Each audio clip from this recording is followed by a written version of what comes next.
আল্লাহ পাক রব্বুল আলামিন কুরআনুল কারীমের মধ্যে বলেছেন, লাকাদ কানা লাকুম ফি রাসূলিল্লাহি উসওয়াতুন হাসানা। আমার নবীর মাঝে আছে উত্তম আদর্শ। আমার নবীর ব্যবহার কত সুন্দর, আমার নবীর ইনসাফ কত সুন্দর। আমার নবী যখন শিশুকাল ছিল, আমি বলেছিলাম শিশুকাল দিয়ে শুরু করব, পরিবারের জীবন নিয়ে আমি শেষ করব ইনশাআল্লাহ। আমার নবীর শিশু ওই মক্কা নগরীতে, মক্কা শহরে শিশুদেরকে বাজারে নিয়ে যেত। ওই দিক দিয়া মক্কার অনেক জায়গা থেকে ঘটনাগুলো আপনারা জানেন। এরপর বলা লাগবে, অনেক নাস্তিক বাংলাদেশের মধ্যে ভরে গেছে। তারা টকশোতে বসে বসে শুধু ইসলাম ধর্ম আর আলেমদেরকে নিয়ে কটূক্তি করে কথা বলে। কথা বলেন ঠিক কিনা? এইগুলো ভেঙ্গে দেওয়া লাগবে। মক্কা নগরীতে, মক্কার বাজারে শিশুগুলা উঠতো। অনেক দুধ মাতারা, অনেক সুন্দরী সুন্দরী বড় লোকের কন্যারা আসতেন, মহিলারা আসতেন, বাজার থেকে ওই শিশুগুলাকে কিনে নিয়ে যেতেন। ঠিক একদিন বনু সাদ গোত্রের হযরতে হালিমাতুস সাদিয়া তিনিও মনে মনে ভাবলেন, আমিও যাব ওই বাজারে, মক্কা শহরের বাজারে যাব। কিন্তু তার সঙ্গে অনেকগুলো বড় লোকের কন্যা, অনেকগুলো বড় লোক মহিলাও বাজারে গেলেন। ওদের টাকা আছে, পয়সা আছে। হালিমা বলেন, আমারও তো একটা সন্তান আছে। এই ছেলেরা বুঝার দরকার আছে, আমারও তো একটা ছেলে আছে, আমার বুকের মধ্যে কোনো দুধ নাই, আমার নিজের সন্তানটা দুধ খাইতে পারে না, কিন্তু আমার মনে তো চায় মক্কার বাজার থেকে একটা সন্তান আমি নিয়ে যাব, আমি তারে লালন করব, পালন করব।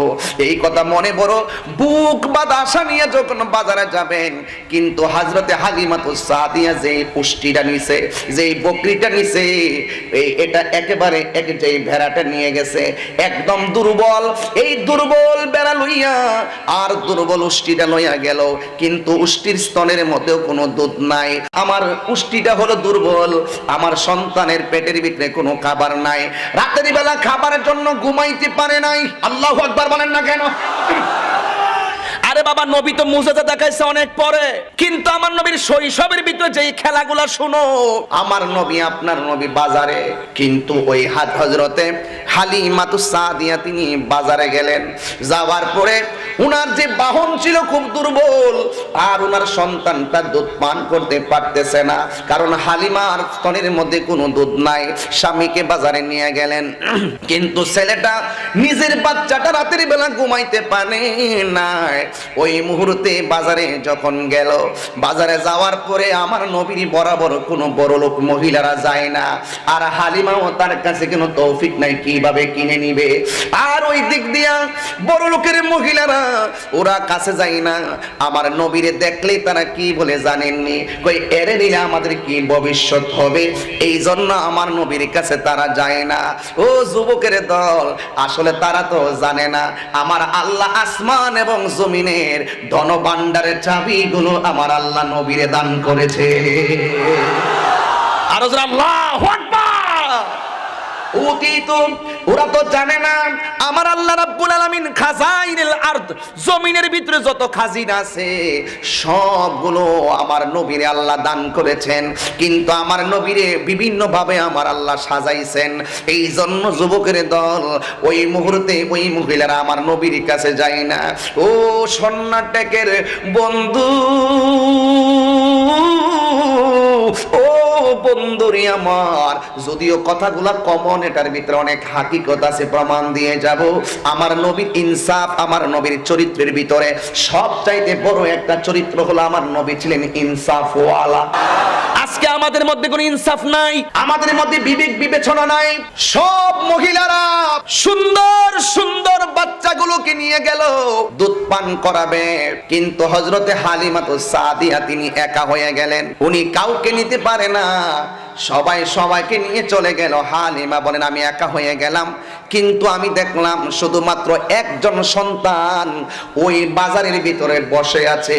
হযরতে হালিমাতুস সাদিয়া তিনি চমৎকার ভাষায় যখন এই কথা বললেন, বলার পরে হালিমাতুস সাদিয়া দেখলেন সব মহিলারা চলে গেছে, আমার কাছে কুট করা আছে। হযরতে হালিমা বলেন, ওয়াল্লাহি লা আযহাবান্না ইলা যালিকাল ইয়াতীমি ফালা আখাযান্নাহু।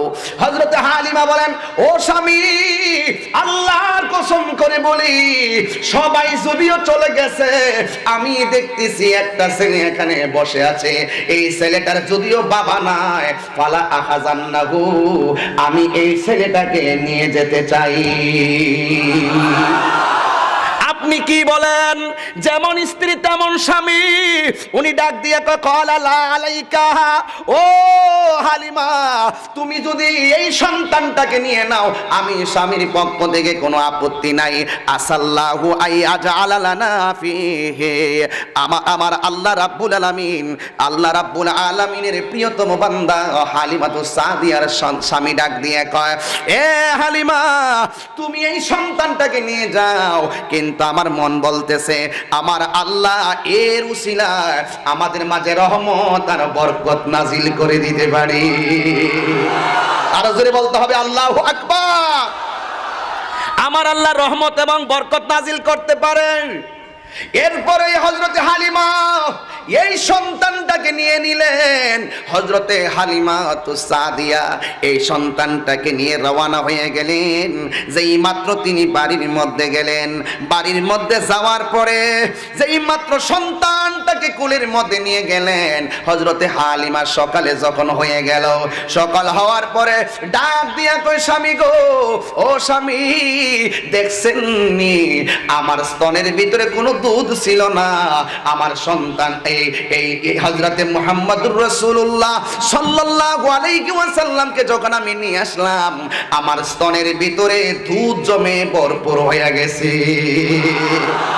শুধুমাত্র তাই নয়, আমার স্তনে দুধ শুধু ভরে নাই, নবীও পান করে, আমার সন্তানও পান করে। কিন্তু শুধু তাই নয়, আমার উষ্টির মধ্যে কোনো দুধ ছিল না। খোদার কসম করে বলি, আমি তাকাইয়া দেখলাম আমার উষ্টির স্তনের ভিতরে দুধ ভরপুর হয়ে গেছে। আমার স্তনের দুধ পান কইরা শুধুমাত্র আমার সন্তান পান করে পেট ভরে না, শুধুমাত্র আমার নবী পান করে পেট ভরে না। আল্লাহ যে কত দয়াবান, আল্লাহ যে কত মায়াশীল। আমার আল্লাহ উটের স্তনের ভিতরে এমন দুধ দিয়া দিছে আমার নবীর কারণে। আমার সন্তান দুধ পান করে আমার স্তনের, আমার নবী পান করে আমার স্তনের দুধ, আর আমার আল্লাহ ওই উটের ভিতরে এমন দুধ দিয়া দিল যা আমরা পেট বইরা পান করতে পারি। আর জবান খুলে কোন আল্লাহু আকবার। রহমতে আলম নূরে মুজাসসাম, রহমতে দুইটা হাত তুলে নবী খুশি হবে। সাহাবীরা আতর বানায় ওই নবীজির গাম বলো না, সাহাবীরা আতর বানায় ওই নবীজির গাম বলো না।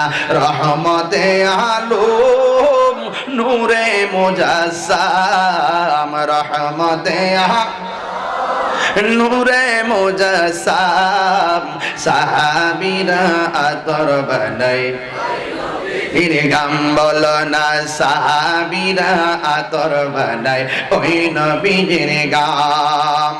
চিনো জানো মানো কেমন আমার নবীজি, যাহার প্রেমে পাগল চন্দ্র তারকারাজি। চিনো জানো মানো কেমন আমার নবীজি, যাহার প্রেমে পাগল চন্দ্র তারকারাজি। তোমরা আরো শুনবানি সোনার টেকে বাসি, আরো শুনবানি ও কর্ণফুলি বাসি। জান্নাতের রুমে রুমে লেখা নবী, জান্নাতের রুমে রুমে লেখা নবীর নাম। রহমতে আলম নূরে মুজাসসাম, রহমতে সাম, সাহাবীরা আতর বানায় ওই নবীজির ঘাম বলো না, সাহাবীরা আতর বানায় ওই নবীজির উস্তুনে হান্নানা একটি খেজুর গাছের নাম, যাহার মাঝে খুতবা দিতেন রাসূল আকরাম। উস্তুনে হান্নানা একটি খেজুর গাছের নাম, যাকে ধরে খুতবা দিতেন রাসূল আকরাম। গাছটা নবীর বিরহে কাঁদিতে রহে, নবীর বিরহে কাঁদিতে রহে। হতবাক হইল যত সাহাবায়ে কেরাম, বলো না হতবাক হইয়ে যত সাহাবায়ে কেরাম, বলো না রহমতে আলম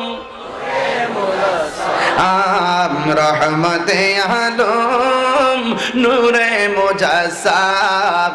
সাহাবীরা আতর বানায় ওই নবীজির গাম, বলো না সাহাবীরা আতর বানায় ওই নবীজির গাম।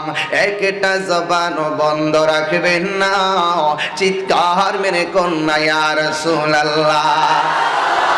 মানি না জবান খুলা কোন ইয়া রাসূলুল্লাহ। উচ্চ আওয়াজে বলেন ইয়া রাসূলুল্লাহ।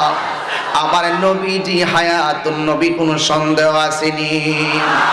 এ আমার যুবক, ও চট্টগ্রাম কর্ণফুলীর বন্ধুরা গো, আমার নবী আপনার নবী মায়ার নবীর বরকত কত চমৎকার। আমি বয়ানটা কেন ধরলাম? ইনসাফ প্রমাণ করার জন্য। আপনার নবী আমার নবীর বরকতে উষ্টির মাঝে দুধ দিলেন আমার আল্লাহ। ওই হালিমা এত সুন্দরী, হালিমা বলেন আমি কিন্তু বয়স ছাপ ছিল আমার চেহারা। হালিমার স্বামী বলেন আমি দেখলাম, যদিও হালিমা একটু বয়সের ছাপ পড়ে গেছিল, আমি দেখলাম রাতের বেলা সন্তানটাকে এনেছে, আনার পরে সকাল বেলা দেখলাম হালিমার চেহারার ভিতরে যুবতী যুবতী ভাব এসে গেছে। আল্লাহু আকবার বলেন। এই জন্য যুবক, ও যুবকের দল শোনো, আপনার নবী আমার নবী মায়ার নবীর বরকত শোনো। হযরতে হালিমাতুস সাদিয়া বলেন আমি আমার নবীকে একটা স্তনে দুধ পান করাইলাম। আমি যেই দিন থেকে দেখলাম একটা স্তনে আমার নবী দুধ পান করে, আমি হাজার চেষ্টা করলাম ওই স্থানের মধ্যে এই বুকের স্তনের দুধটা আমার নবীরে পান করানোর জন্য। ওয়াল্লাহি তাল্লাহি বিল্লাহ, আমি ইনসাফের কথা বলছিলাম গো, কিন্তু আমার নবী হালিমাতুস সাদিয়ার এক স্তনে দুধ পান করে। খবরদার খবরদার, আরেকটা স্তনের ভিতরে মুখ লাগাই না, আরেকটা স্তনের ভিতরে মুখ লাগাই না। কিন্তু কেন লাগাই না? হালিমাতুস সাদিয়া বলেন আমি দেখেছি আমার নবীর কোনোদিন যখন লাগাই নাই, আমার আর বুঝতে বাকি নাই। আমার নবীজি একটা স্তনের দুধ পান করতেন, আর বাকি স্তনের দুধটা তার দুধ পায়ের জন্য রেখে দিতেন। এটার নাম হলো ইনসাফ, এটার নামই হলো ইনসাফ। আমার নবী শিশুবেলায় তা প্রমাণ করেছেন। ভাই বড় দন রক্তের বাঁধন, এই ভাই ভাইয়ের প্রতি দরদ লাগবে। পাঁচটা ভাই যদি তোমার ঘরের ভিতরে থাকে, খবরদার তুমি চিটাগং থাকো, আরেকজন কর্ণফুলী থাকে, আরেকজন পটিয়া থাকে, আরেকজন খাগড়াছড়ি থাকে, আরেকজন কক্সবাজার থাকে, আপত্তি নাই। কিন্তু যেখানে থাকো না কেন ভাই ভাইয়ের মধ্যে একটা মিল রাখবে, মিল রাখবে। যখন ভাইগুলো একত্র থাকবে, ইত্তেহাদুল কুওয়াত, একতা হলো সবচাইতে বড় শক্তি। ও যুবকের দল, দুইটা ভাই পাঁচটা ভাই মিলেমিশে থাকবি। একটা কথা মনে রাখো, তুমি সমাজের যতই আপন দেখো না কেন, তোমার কাছে যদি অর্থ থাকে, তোমার অর্থটা নেওয়ার জন্য সুসময়ে অনেক বন্ধু আসে, কিন্তু তুমি যদি বিপদে পড়া যাও, তোমার ভাইটা তোমার পাশে নিঃস্বার্থে দাঁড়ায়া যাবে। কথা বলেন ঠিক কিনা? আমার নবী ইনসাফ শিখাইয়া গেলেন। তিনি এক স্তনে দুধ পান করেন, আরেক স্তনে দুধ পান করে না। এই জন্য আমি কোট করে নিয়ে এসেছি, কথাগুলো বোঝানি লাগবে। হযরতে আমেনা বলেন ও স্বামী, হে আমার সকাল হলে স্বামী হালিমাকে ডাক দিয়া কয়, হালিমা তালিমি ওয়াল্লাহি ইয়া হালিমা লাকাদ আখাস্তা নাসমাতাম মুবারাকা। হে হালিমা, ভালোভাবে হৃদয় অঙ্গম করো, ভালোভাবে তুমি একটু বুঝো। কারণ আল্লাহর শপথ করে বলি, তুমি যে হাজার সন্তানের মধ্য থেকে সেই সন্তানটা বাছাই করেছো, এই সন্তানটার কারণ কারণে আমাদের ঘর আজকে বরকতে পরিপূর্ণ হয়ে গেছে। এবার হালিমা ডাক দিয়া কয়, ওয়াল্লাহি ইন্নিল আরজু যালিকা, আল্লাহর শপথ আমি একান্ত দৃঢ়তার সাথে বলতে চাই, আমি আল্লাহর নিকট যেই রকম আশা করছিলাম আমার আল্লাহ আমাকে সেই রকম আশাই পূরণ করে দিয়েছে। আল্লাহু আকবার বলবেন না?